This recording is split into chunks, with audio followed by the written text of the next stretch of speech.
Um documento inédito sobre uma das páginas mais sombrias e desconhecidas da história do nosso país.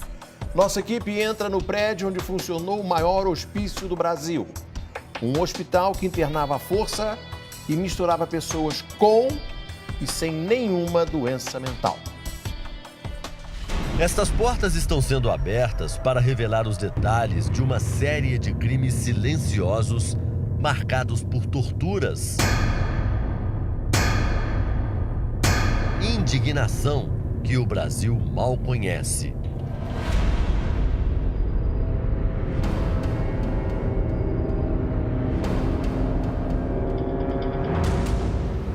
O Domingo Espetacular percorreu os corredores do antigo hospício Colônia, em Barbacena, Minas Gerais. O complexo hospitalar abrigou o maior hospício do país.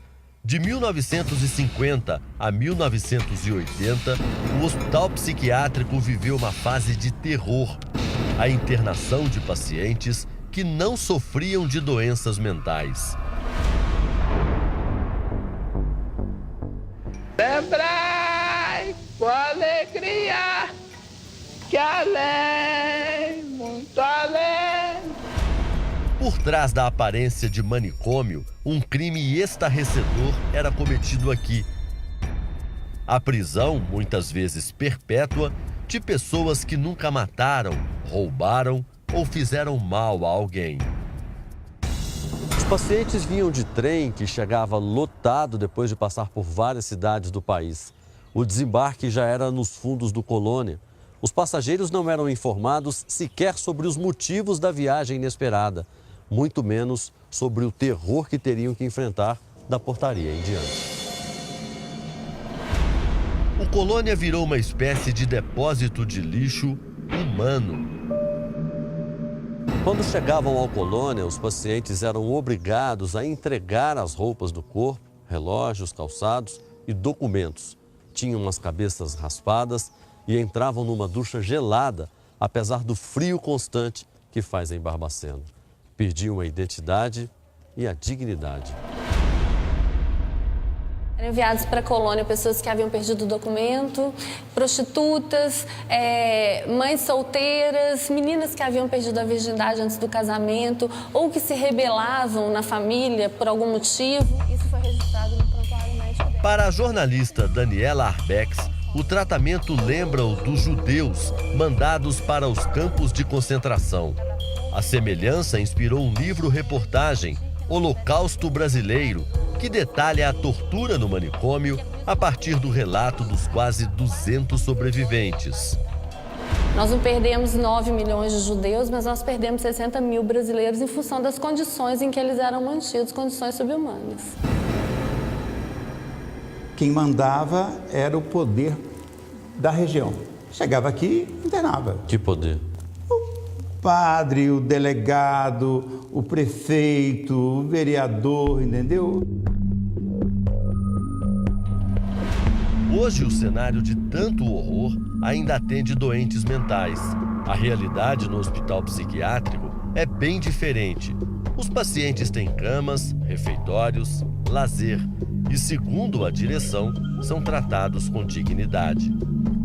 Hoje, Barbacena acolhe 174 moradores, né, que a gente chama aqui de moradores em função do estilo de vida que eles têm. Porque quando o paciente interna, a gente já começa a preparar a alta dele.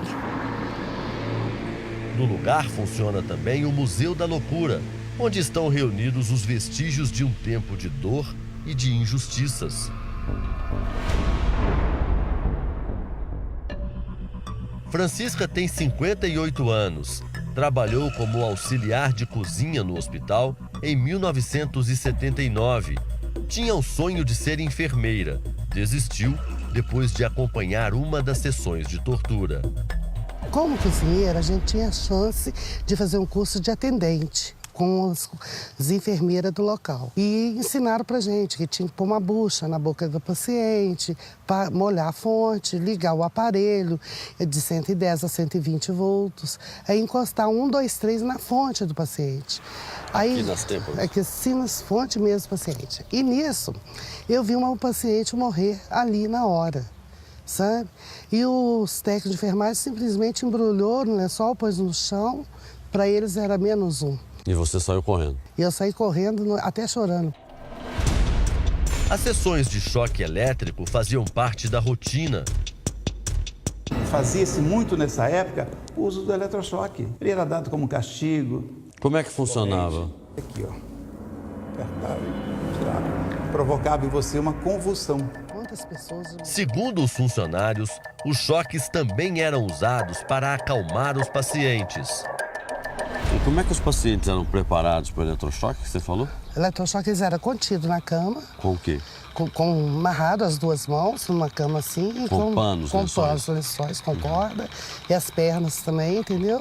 Amarrado, separada. E ali a gente fazia o eletrochoque na cabeceira da cama.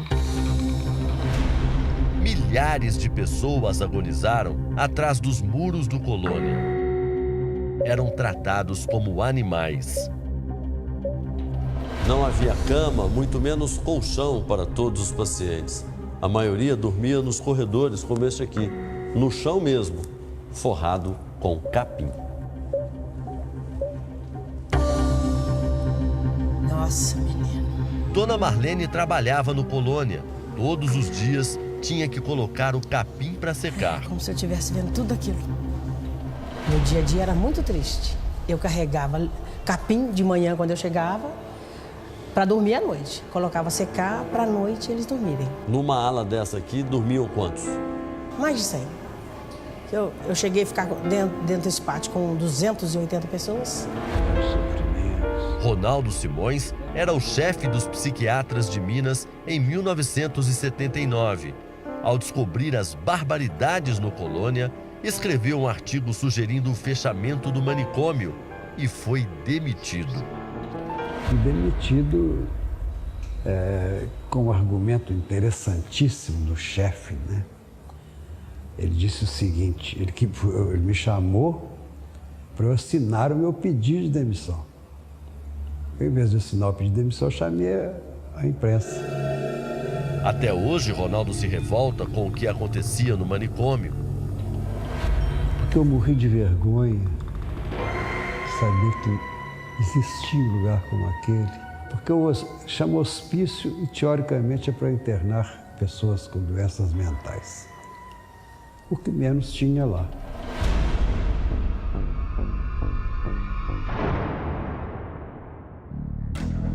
Os primeiros flagrantes das atrocidades nos porões da loucura escandalizaram o país. Na época, a revista Cruzeiro publicou uma série de fotos. As imagens mostravam pacientes nus, bebendo água do esgoto, magros e doentes. Pelo menos 33 pacientes eram crianças. Na época, apesar da repercussão da notícia, nada foi feito para pôr fim a tanto sofrimento. Por esse movimento que também existia aqui em Minas e... O jornalista Elvésio Raton foi o primeiro e o único a gravar o que acontecia dentro do Colônia. Os registros são do ano de 1979. Peço pra mim quando estou a sofrer. E deram origem ao curta Em Nome da Razão. O documentário não possui uma trilha sonora. O diretor deu prioridade apenas aos sons do local, que para muitos eram os sons do inferno.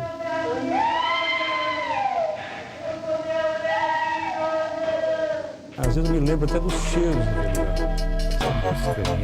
de urina, de sofrimento. Até hoje eu me lembro desse cheiro, sabe? Algo que ficou impregnado. Eu vim pra cá dia 3 de outubro de 1979. As lentes de Raton registraram o inconformismo de um jovem levado à força para o hospício depois de uma discussão com o pai. Eu estava nervoso em casa, meu pai trouxe eu pra cá e eu peguei, aí meu pai pegou, me amarrou eu na corda, pôs dentro da ambulância e trouxe para o hospital. Aqui nós precisamos. Dona Conceição Machado foi internada pelo próprio pai. Ela foi parar no hospício porque queria receber do pai a mesma quantia em dinheiro que os irmãos recebiam com a colheita de café. É preciso de um médico. Toda a situação lá era muito impactante. O jornalista lembra que no hospício serviam o famoso chá da meia-noite. Uma das lendas em torno da Barbacena é que quando você tinha pacientes que estavam muito mal, estava, fisicamente muito ruim, dizia-se que alguns funcionários davam ele um chá para liquidar com ele, para vender os cadáveres para as escolas de medicina. Então falava nesse chá da meia-noite como uma injeção, alguma coisa, né, que matava as pessoas. Quando o paciente morria, se a família não reclamava ao corpo, o cadáver era vendido para alguma escola de medicina. Em 10 anos, 1.853 corpos foram entregues para 17 faculdades da região. E para o fornecimento de ossos, corpos eram cozidos em tambores de gasolina diante dos outros pacientes. Os parentes que estavam aqui do lado de fora tinham conhecimento desse tratamento? Eu creio que sim e creio que não, entendeu? É difícil de afirmar isso. Mas eu só sei dizer que os familiares não queriam os pacientes no seu domicílio. Ou seja, quando você dava alta, assustava. Eles queriam, a cultura deles é de que doente mental tinha que vir para o hospital, quem incomodava tinha que vir para o hospital e aqui ficava. Os pacientes também sofriam outros tipos de castigo. Aqueles que agitavam mais eram conduzidos às celas. Cada pavilhão tinha 3, 4, 5, 6 celas. Embora não tivessem cometido crime algum? Não, ficava na cela preso. Por punição, às vezes, por função da própria agitação. Por exemplo, aquela paciente ali, ela gostava muito de subir em telhado. Essa aqui? É, a Lúcia Bernardes. Então, provavelmente, ela foi encarcerada numa dessas situações que ela subia no telhado. Às vezes, você poderia internar uma pessoa lúcida aqui, mas o ambiente fazia ele ficar totalmente transtornado. Nesse ambiente, hoje transformado num consultório, funcionava o que era chamado de quarto forte, um lugar muito parecido com uma cela onde ficavam presos os pacientes que resistiam ao tratamento. O contato com o mundo externo era feito por meio dessa janela. Por esse buraco, os internos recebiam comida, remédios e, eventualmente, alguma higiene. As pessoas ficavam completamente nuas e tomavam banho com jatos com duchas de mangueira. E era assim, o banho era dado dessa forma, a pessoa do lado de fora, o paciente do lado de dentro. As denúncias de maus-tratos nunca foram oficialmente investigadas. Ninguém foi punido pelos crimes que aconteceram aqui durante todos esses anos.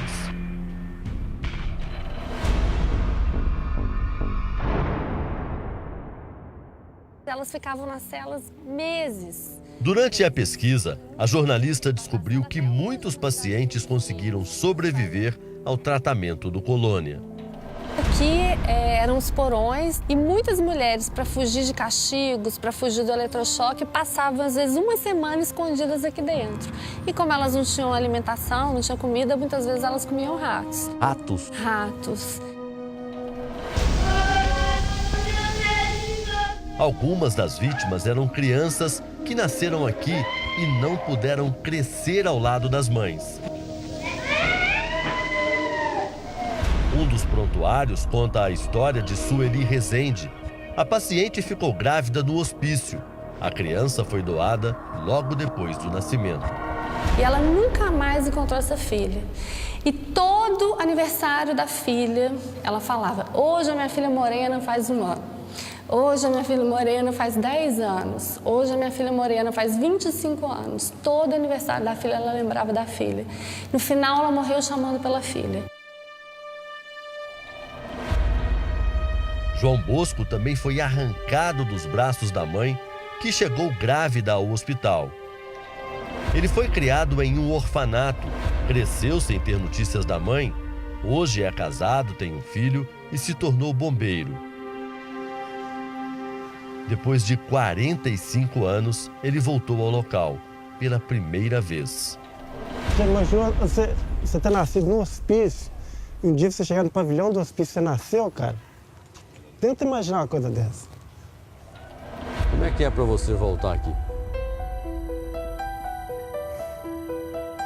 É terrível.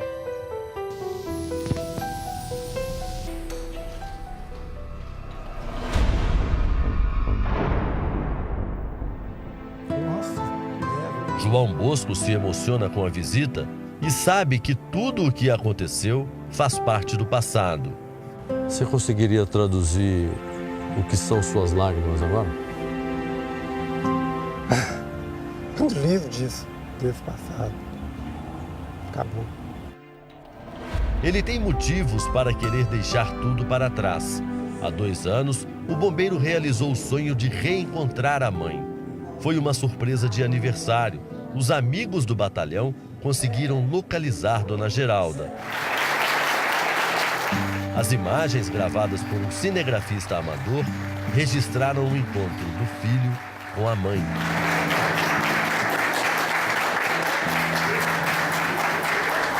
Projetaram lá uma foto minha criança, pessoal normal, e projetaram uma foto que eu não conhecia, uma foto que eu não vi, que eu nunca vi na vida, pessoal. Estranho. Aí de repente sai minha mãe lá de dentro, com os meus irmãos.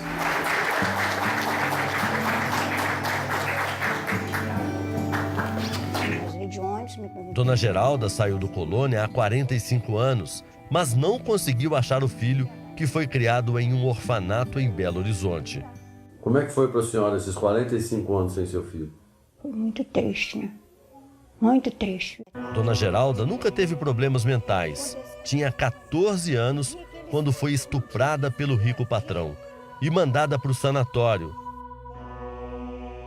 Para quem foi considerado louco na época, não há tempo que cure as feridas abertas por tanta insanidade, principalmente as lembranças do dia em que uma funcionária do hospício contou que João Bosco tinha sido entregue para o orfanato. Tal dia que eu cheguei lá, que ele não estava lá, ela veio encontrar comigo, aí ela falou comigo, aí eu comecei a chorar e respondi ela, sabe, respondi mesmo.